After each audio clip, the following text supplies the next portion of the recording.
High command ಭೇಟಿ ಏನಾದ್ರು ಮಾಡ್ತೀರಾ ಸರ್? ಹೈಕಮಾಂಡ್ ಭೇಟಿ ಮಾಡ್ತೀರಾ ದಿನೇಶ್ ಗುಂಡೂರಾವ್? ಅಲ್ಲ, ಬಂದ್ಮೇಲೆ ನಾವ್ ಯಾರು ಏನ್ ಭೇಟಿ ಮಾಡ್ಬೇಕು ಮಾಡ್ತೀವಿ, ಅದೆಲ್ಲ ನಾನು ಹೇಳಕ್ಕಾಗ್ತದ ಪಬ್ಲಿಕಲ್ಲಿ. ನೀವ್ ಹೇಳ್ತೀರಾ DK ಹೋಗಿದ್ರು ಅಪಾಯಿಂಟ್ಮೆಂಟ್ ಕೊಟ್ಟಿಲ್ಲ ಕಾಯ್ಕೊಂಡು ಕೂತಿದ್ದಾರೆ ಅಂತ, ಹಂಗೆ ಕಾಯ್ಕೊಂಡು ಕೂತಿದ್ದಾರೆ. ಸರ್, ನೀವು ಖಾಸಗಿ ಕಾರ್ಯಕ್ರಮ ಅಂದ್ರೂ DK ಶಿವಕುಮಾರ್ ಡೆಲ್ಲಿ ಭೇಟಿ ಕೊಡ್ತಿದ್ದಾರೆ ಅಂದ್ರೆ ರಾಜಕೀಯದಲ್ಲಿ ಒಂದಿಷ್ಟು ವಿಭಿನ್ನವಾದಂತ ಚರ್ಚೆಗಳು ವಿಭಿನ್ನ ಚರ್ಚೆನೂ ಬೇಡ. ನಾಳೆ ಎಲ್ಲ ಊಟ ಇದೆ, ಆಯ್ತಾ? ನಾಳೆದ್ದು CLP ಇದೆ, ಮದುವೆ ಇತ್ತು. ಫ್ರೆಂಡ್ ಪೂನಾ ಫ್ರೆಂಡ್ ವಿಲಾಸರಾವ್ ದೇಶಮುಖ್ ಬಂದಿದ್ದೆ.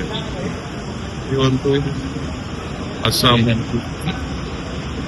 ಅಧ್ಯಕ್ಷರು ಎಲ್ಲ ಏನೆಲ್ಲ ಮೀಟಿಂಗ್ ಇದೆ. ಈಗ ಕಾಂಗ್ರೆಸ್ ಆಫೀಸ್ ಹೋಗ್ತಾ ಇದ್ದೀನಿ. ಯಾರ್ದ ಪಕ್ಷದ ಸೇರಿಸ್ಕೊಳ್ಳೋದು ಕಾರ್ಯಕ್ರಮ ಇದೆ.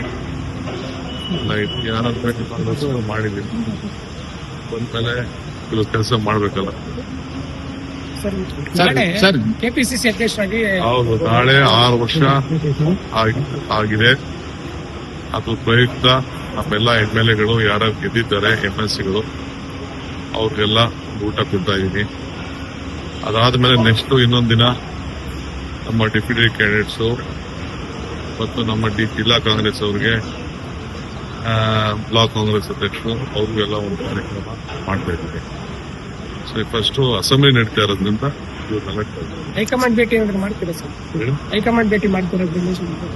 ಅಲ್ಲ, ಬಂದ್ಮೇಲೆ ನಾವ್ ಯಾರು ಏನ್ ಭೇಟಿ ಮಾಡ್ಬೇಕು ಮಾಡ್ತೀವಿ, ಅದೆಲ್ಲ ನಾನು ಹೇಳಕ್ಕಾಗ್ತದ ಪಬ್ಲಿಕಲ್ಲಿ. ನೀವ್ ಹೇಳ್ತೀರಾ DK ಹೋಗಿದ್ರು ಅಪಾಯಿಂಟ್ಮೆಂಟ್ ಕೊಟ್ಟಿಲ್ಲ ಕಾಯ್ಕೊಂಡು ಕೂತಿದ್ದಾರೆ ಅಂತ, ಹಂಗೆ ಕಾಯ್ಕೊಂಡು ಕೂತಿದ್ದಾರೆ. ಸರ್, ನೀವು ಖಾಸಗಿ ಕಾರ್ಯಕ್ರಮ ಅಂದ್ರೂ DK ಶಿವಕುಮಾರ್ ಡೆಲ್ಲಿ ಭೇಟಿ ಕೊಡ್ತಿದ್ದಾರೆ ಅಂದ್ರೆ ರಾಜಕೀಯದಲ್ಲಿ ಒಂದಿಷ್ಟು ವಿಭಿನ್ನವಾದಂತ ಚರ್ಚೆಗಳು ವಿಭಿನ್ನ ಚರ್ಚೆನೂ ಬೇಡ. ನಾಳೆ ಎಲ್ಲ ಊಟ ಇದೆ, ಆಯ್ತಾ? ನಾಳೆದ್ದು CLP ಇದೆ.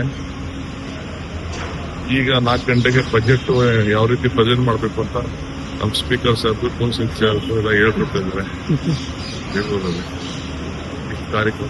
ಸರ್, ಅಸ್ಸಾಂದು ಈಗಾಗಲೇ 43 ಕ್ಯಾಂಡಿಡೇಟ್ ಇವತ್ತು ಇನ್ನೊಂದು ಸ್ಕ್ರೀನಿಂಗ್ ಕಮಿಟಿ ಇದೆ. ಈಗ ತಾವು ಸ್ಕ್ರೀನಿಂಗ್ ಕಮಿಟಿ ಸಭೆಗೆ ಹೋಗ್ತಾರೆ? ನಾನು ಸ್ಕ್ರೀನಿಂಗ್ ಕಮಿಟಿ ಆನಿಲ್ಲ. ಸ್ಕ್ರೀನಿಂಗ್ ಕಮಿಟಿ ಆನಿಲ್ಲ. ಅದು ನಮ್ಮ ಜವಾಬ್ದಾರಿನೇ ಬೇರೆ. ಓಕೆ.